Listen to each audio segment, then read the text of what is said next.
nagaa fi haraarrii jaalalli waaqayyoo hunduma keessaniif abaayatu hordoftoota koo akkam jirtu nagaa keessanii galanni guddaa waaqayyoof haa ta'u baay'ee nagaa kooti isinis waaqayyoon gargaaramtanii nagaan keessan guutuuf irraa akka ta'e abdii guddaa waaqayyoo biraan qaba inni nagaatti nu eegee nu gargaaru jaallate waaqayyoo maqaan isaa haa eebbifamu bagaarra geessaniin isiniin jedha nagaa kootti aansii irraa viidiyoo wayii qabadhee dhufee jira. Viidiyoo maayini yoonaan jettanii gaaffii nama tokko deebisuudhaaf dhufee jechuudha. Obboleetti tokkotu gaaffii wayii na gaafattee jirti. Har'a viidiyoo gabaabaadhaan gaaffii sana deebisaa. Gaaffii sanaaf immoo deebii tokko macaafa qulqulluu irratti bu'uureffadhee macaafni qulqulluu waa'ee gaaffii kanaa maal jedha lafa tokko nan dubbisa. Anis immoo gaaffiin gaafatame kanaafi akka nama tokkotti itti yaadee waan keessa koo jiru nan deebisa jechuudha. Isaan dura garuu gaaffii kana anis isiniif nan dhiyeessa. Isinis otoo isin ta'e maal deebistu? Meetti yaadaan isiniin jedha. Gaaffichi isiniif illee gaaffii akka ta'e nan amana. Maal deebistu laata otoo isin ta'e? Gaaffichi waa'ee gaa'ilaati jechuudha. Obboleettii wayiitu dhimma gaa'ilaa wayiitiif akkasatu ta'e maal jetta yoo akkas ta'e jettee gaaffii na gaafatte jechuudha. Anis yaada na keessa jiru nan deebisa jechuudha waa'ee kanarratti. Adoonni otoo isin ta'e maal deebistu? Isa dura garuu namoonni chaanaala kootiif haaraa taatanii sabiskiraayib gochuudhaan maatii yuutuubii koo ta'a. Viidiyoo hamma ilaalaa jirtan immoo kan isinitti tole laayik gochuudhaan sheer gochuun hiriyoota keessan biraan ga'a. Yaadaaf gaaffii komii waan jiru immoo koomentii jala kaa'aa isiniin jedha. Baay'ee warra koomentii dheeraa isinirraa barbaada. Maaliif gaaffiin deebisuu dhufe kanaafanii guutumaan guutuutti deebii nani deebisu kun obboleettii kanaaf namoota amma nana hordofaa jiran kanaaf deebii gahaadha. Isa jedhu paarsantii guutuu miti ani. Amman beeku garuu nan deebisa macaafni qulqulluunis waan jedhu nan dubbisa jechuudha. Isin immoo deebii biraa qabaachuu dandeessu yaani namaa gargaridha istiitti yaada. Gaaffichi maayini yoo jettanii obboleettii tokkotu akkas naan jette. Dubartiin dhiiraaf gaaffii jaalalaa dhiyeessuun cubbuu qabaa yookiis immoo akka aadaa Oromoo tokkotti qaaniidha naan jette.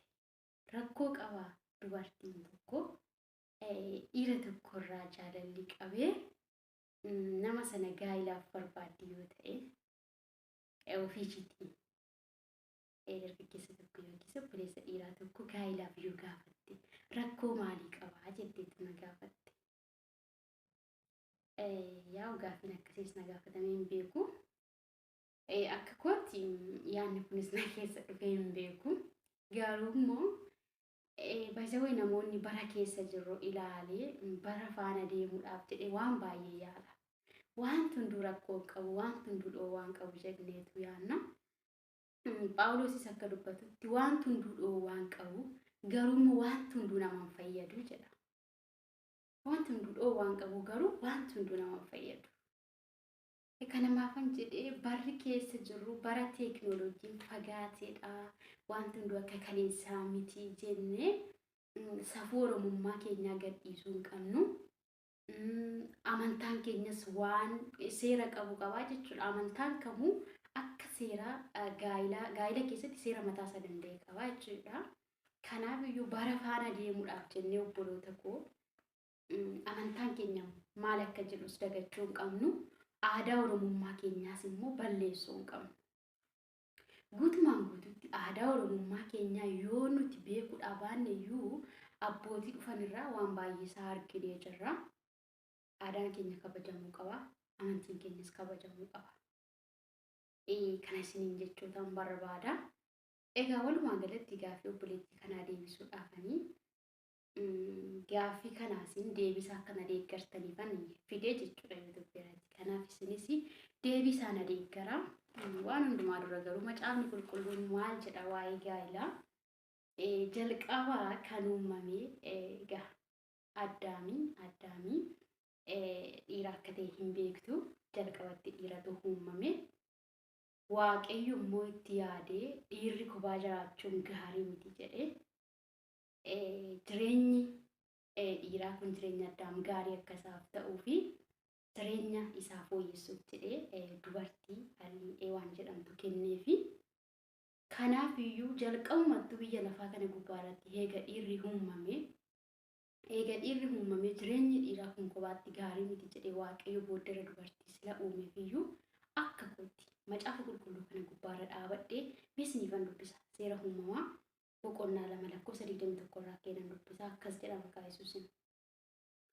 Waaqayyo gooftaan namichi rafee akka hoofwallaalu godhe. Otoo namichi rafuu lafee cinaacha isaa keessaa tokko fuudhee iddoo isaatti foon hin guute. Waaqayyo gooftaan lafee cinaacha isaa namicha keessaa fuudhe sana irraa dubartii tolchee namichatti hin geesse. Namichis amma reefu ta'e. Isheen kun lafee ishee lafee koo keessaa, foon ishees foon koo irraa fuudhame. Isheen kun namatti waan argamteef namee jedhamtee haa waamamtu jedhe. Ilaalaa jalqaba eenyutu uumame? Dhiiratu uumame. Booddeerra dhiirri kophaa jiraachuun gaarii miti jedhee Waaqayyo waa'ee Addaamiin yaadee waaniin uumeef. Kana booda dhiirri suni yookiis Addaamii dubartiin Ewaan jedhamtu kuni isaaf kennamuu ishee erga argee amma reefu ta'e. Jireenyi jiraachuun yeroo kophaa sanarra amma eega dubartiin naaf kennamte jireenyi fooyya'aadha hamma irra gaariidha jedheetu amma reefu ta'e jedheetu erga Ewaaniin argate akka gammade lafa kanatti ni ibsa. Kanarra dhaabbadhee maal jechuun barbaade? Egaa waa'ee gaa'ilaatii fi dubartiin dursitee dhiira gaafachuun akka gootti macaafa qulqulluurraas gaafa ilaallu akkasitti hubanne akkasitti asin dhufne.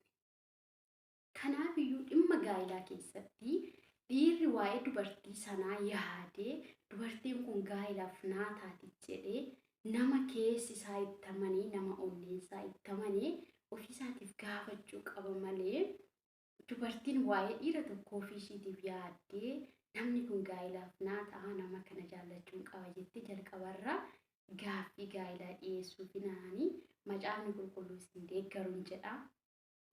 Akkasuma akka aadaa Oromoottis immoo duratti abbootiin keenya kan isaan ittiin gaa'ila dhaabbachaa turanii warra mucaatu deemee dubartii ilaalee fi intala balbaluu siif taati jedhanii akka aadaa Oromootti safuu isaanii eeggatanii waraqata warra durbaatti ergatanii durba sana deemanii dubbatanii fuusisu malee durbi deemtee dhiira ilaallattee dhiira gaafattee fuudhaa hin turre.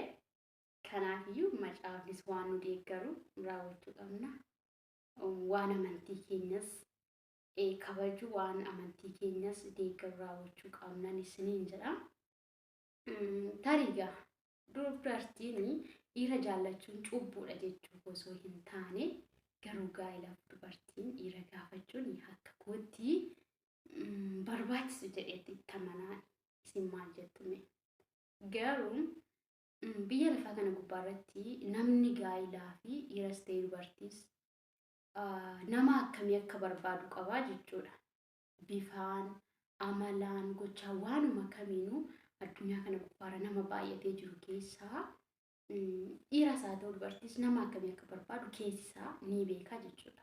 Kanaaf dhiirri tokko dubartii tokko gaafa argu bifa ishee ilaalee gocha ishee amala ishee waan hundumaa ishee ilaalee dubartiin kun nama nani gaa'ilaaf barbaadudha jedhee gaafa itti yaadee madaalee keessa isaa of amansiisee dubartii sana gaafate dubartiin sunis immoo namummaa sana eenyummaa isaa gaafattee maalummaa isaa bartee namni sun nama ishiin gaa'ilaaf barbaadudha yoo ta'e walii galanii waaqayyoo kadhatanii gaa'ila isaanii dhaabbatu. Akkasuma immoo dubartiin dhiira tokko argitee bifa isaas ilaaltee amala isaa madaaltee tarii namni suni nama ishiin gaa'ilaaf argachuudhaaf hawwitu gaa'ilaaf argachuudhaaf barbaadu ta'ee yoo argame dhaqxee gaa'ilaafan si barbaade jettee gaafachuurra kun yaada dhuunfaa gosa gorsaati. Eega obboleessa takka tasaa argite yookiis karaa namaatti wal barte tokko eega walitti dhuftanii amala isaa bartee bifa isaa bartee namaati gaa'ilaaf barbaadudha namaati boru jireenya kee keessatti argachuuf hawwitudha yoo ta'e aadaa Oromoo cabsitee amantaa keessa safuu dhoowwitee dhaqxee gaa'ilaaf gaafachuurraa otoo adeemsa akkasii deemteen sin jedha. Adeemsichisi fakkeenyaaf dhiirri sun namaati argachuudhaaf barbaadu yoo ta'e ati immoo nama sanaaf nama inni barbaadu ta'uudhaaf amala gaarii ta'e itti agarsiisu gocha gaarii ta'e bakka nama sana fuulduratti amma siif danda'ame akka obboleessaatti itti dhiyaattee amala kee bifa gaarii ta'een ibsitee fi adeemsa keessa yoo itti dhiyaatte tarii namni suni akka ati isa jaallattu baree akka ati namaati isa argachuudhaaf dhamamu taate baree tarii adeemsa keessa inni gaaffii jaalalaa sii kaasuu danda'a. Akkaataa ittiin nama sanatti dhiyaattu, akkaataa ittiin nama sana jaalala kee qabsiistu tattaaffii godhi malee kallattiin dhattee obboleessa dhiiraa gaaffii jaalalaa hin gaafatiin. Aadaa Oromummaa keenya hin cabsiin siin jedha obboleettii koo. Kanadha tarii nama biraatiif illee gaaffii yoo ta'e akkasumaan deebiidha jedhee yaada. Deebii caaluma yoo qabaattan sinillee koomentiidhaan illee deebisuu dandeessu. Akkasuma viidiyoolee hojjechuu dandeessu jechuudha chaanala keessan irratti namootaaf deebii akka ta'uu fi kanaaf barri nuti keessa jirru bara akkasii irra jira. Jaarraa akkasii keessa jirra waanta ta'eef jaarraa keessa jirru ilaallee amantaan keenyas maal akka jedhu dagachuu hin qabnu. Aadaa keenyas dagachuu hin qabnu. Isiniin jedha hordoftoota kiyyaa kanadha yaadnanii deebii obboleettii kiyyaatiif qabu. Kanaaf tarii obboleessa tokko dursitee jaallachuu dandeessi. Garuu adeemsa keessa jaalala qabsiistee namtichi sun dursee si haa gaafatu malee ati hin gaafatiin siin jedhaan akka kootti. Kanadha waaqayyo si eebbisu yoo dogoggoreef dhiifama. Deebii gaammoo kana jala namoonni qabdan qooduu dandeessu. Galatoomaa viidiyoon bokkasanitti tole immoo like, share, comment gochuutiin hawwii dhaabbadhaan isiniin jedha. Waaqayyo bara keessan haa eebbisu. Turtiin afaan taasistaniif eebbifamaa.